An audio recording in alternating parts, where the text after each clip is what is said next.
We're very happy tonight to be starting the show with a special guest. Former Wildcat Darius Miller is joining us right now on Skype. I guess not a New Orleans Hornet, a New Orleans Pelican. Darius, thank you for taking some time to talk with us.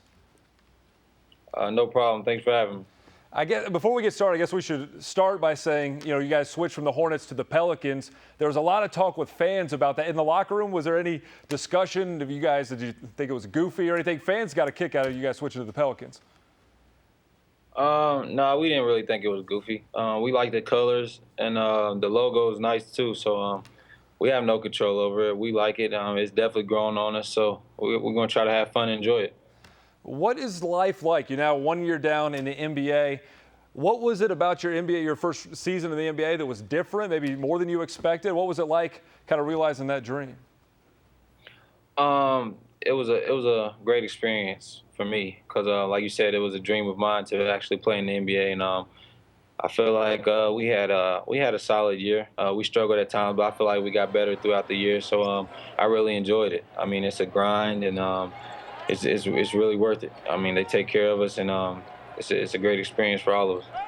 Did you have, it's interesting when you talk with guys who are in the NBA, a lot of times they have a moment where it kind of hits you. You're like, wow, I am in the NBA. Did you have a moment where it just kind of hit you, you sat back and said, I'm here, like I finally made it to realize my dream?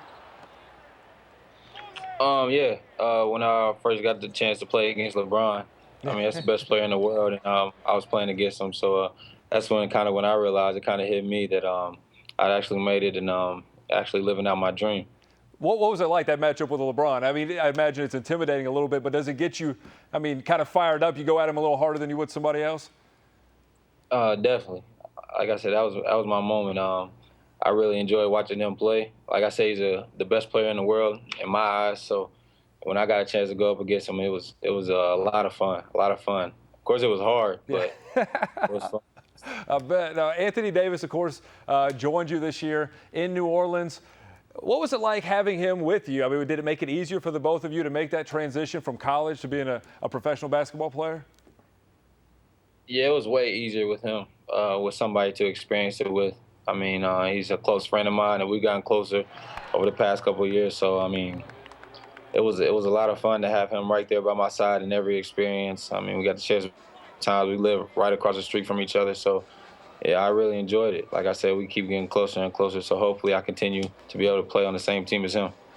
I think fans, when they see guys go to the NBA, of course, a lot of people still identify you as a Kentucky Wildcat. Within the locker room, you got a couple guys from Duke on your team. Is there college trash talk? Like when UK and Duke played this year, do you guys, you and Anthony kind of go at it with Austin Rivers and Lance Thomas a little bit before the game starts? Oh, definitely. Yeah. That's throughout the year. That's throughout the whole year between everybody. So well, there are a lot of Kentucky guys now in the league, obviously. You're a part of a big group under Cal that's gone there. Do you have a former teammate from college that you get more excited to play against? So I'm sure you guys keep in touch, you see each other. But is there one guy that you really want to play, and every time you see him on the schedule, you got excited to go at him on the court? I mean, the guy I probably want to beat the most is Patrick Patterson. Why's that? Just because we was the closest, but we don't really match up with each other. So, but that's the guy whose team I want to beat the most, especially now that he's with Big Cuz. Yeah. So how much do you guys keep in touch with each other? Like the guys as you play together. I mean, there's so many of you now. Do you keep in touch quite a bit, as fans would assume? Yeah. I talk to him all the time. We don't talk like every single day, but we definitely keep in touch with each other. We're still all close. Through our time at Kentucky, we grew really close, was like brothers, so we definitely keep in contact with each other throughout the season.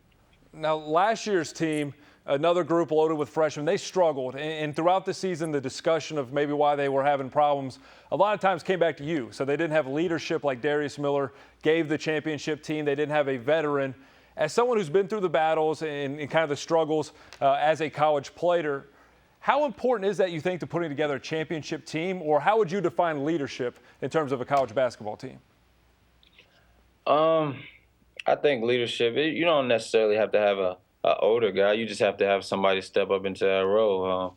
I feel like we had a lot of leaders on the team last year. Terrence did a great job. Deron did a great job. So I mean, you don't have to be a senior leader or anything like that. I mean, obviously, you probably had to be somebody who had experience, but I feel like that's a good part of it. But you don't have to be one of the older guys. I feel like Kyle could have did a good job and been a leader too.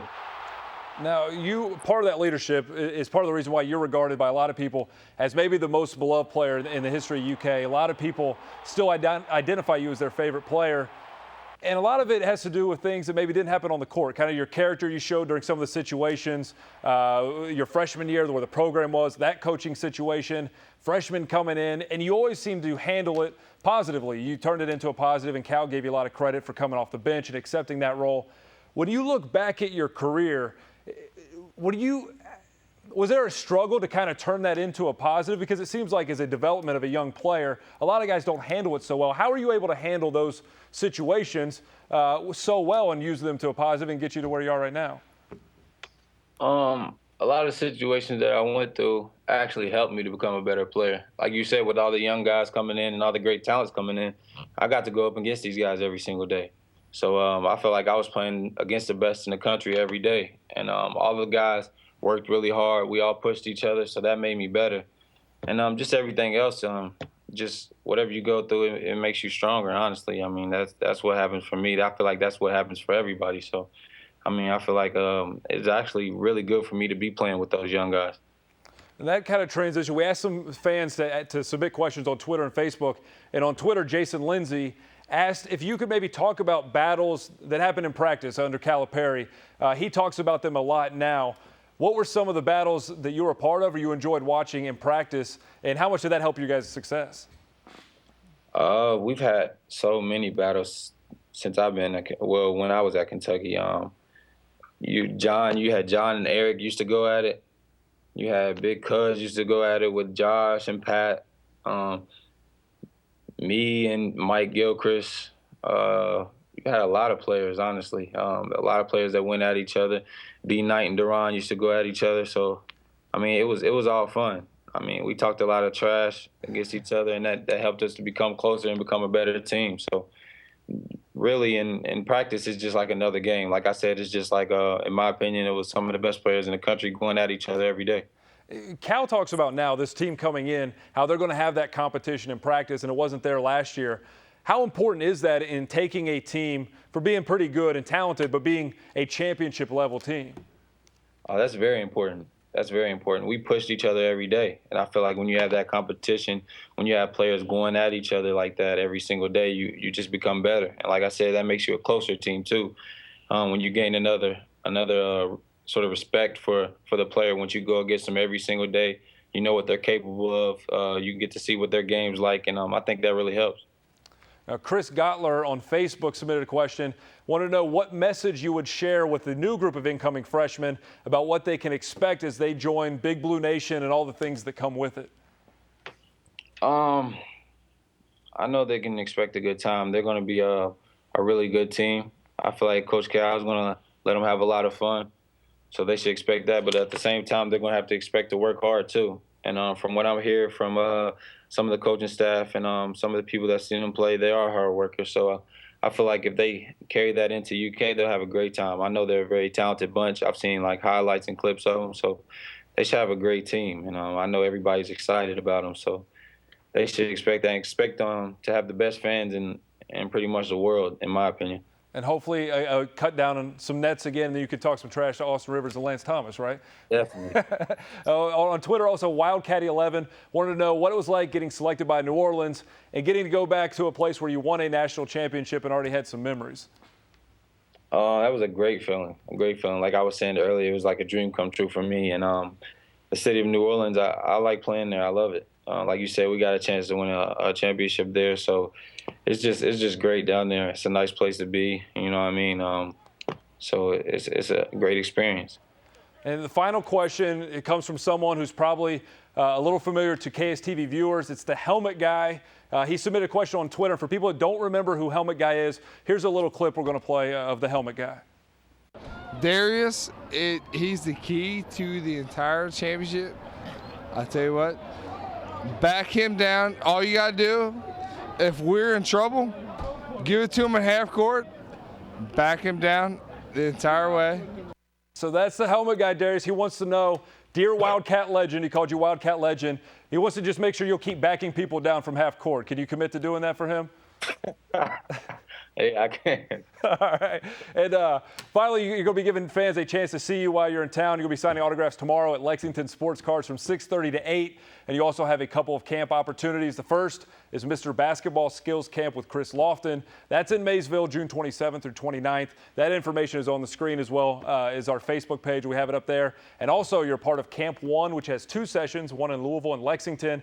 It has you, John Wall, DeMarcus Cousins, Patrick Patterson, and Eric Bledsoe. That information is available at thecamp1.com. What can fans expect, Darius, from these camps, and why is it important to you to stay involved here in Kentucky?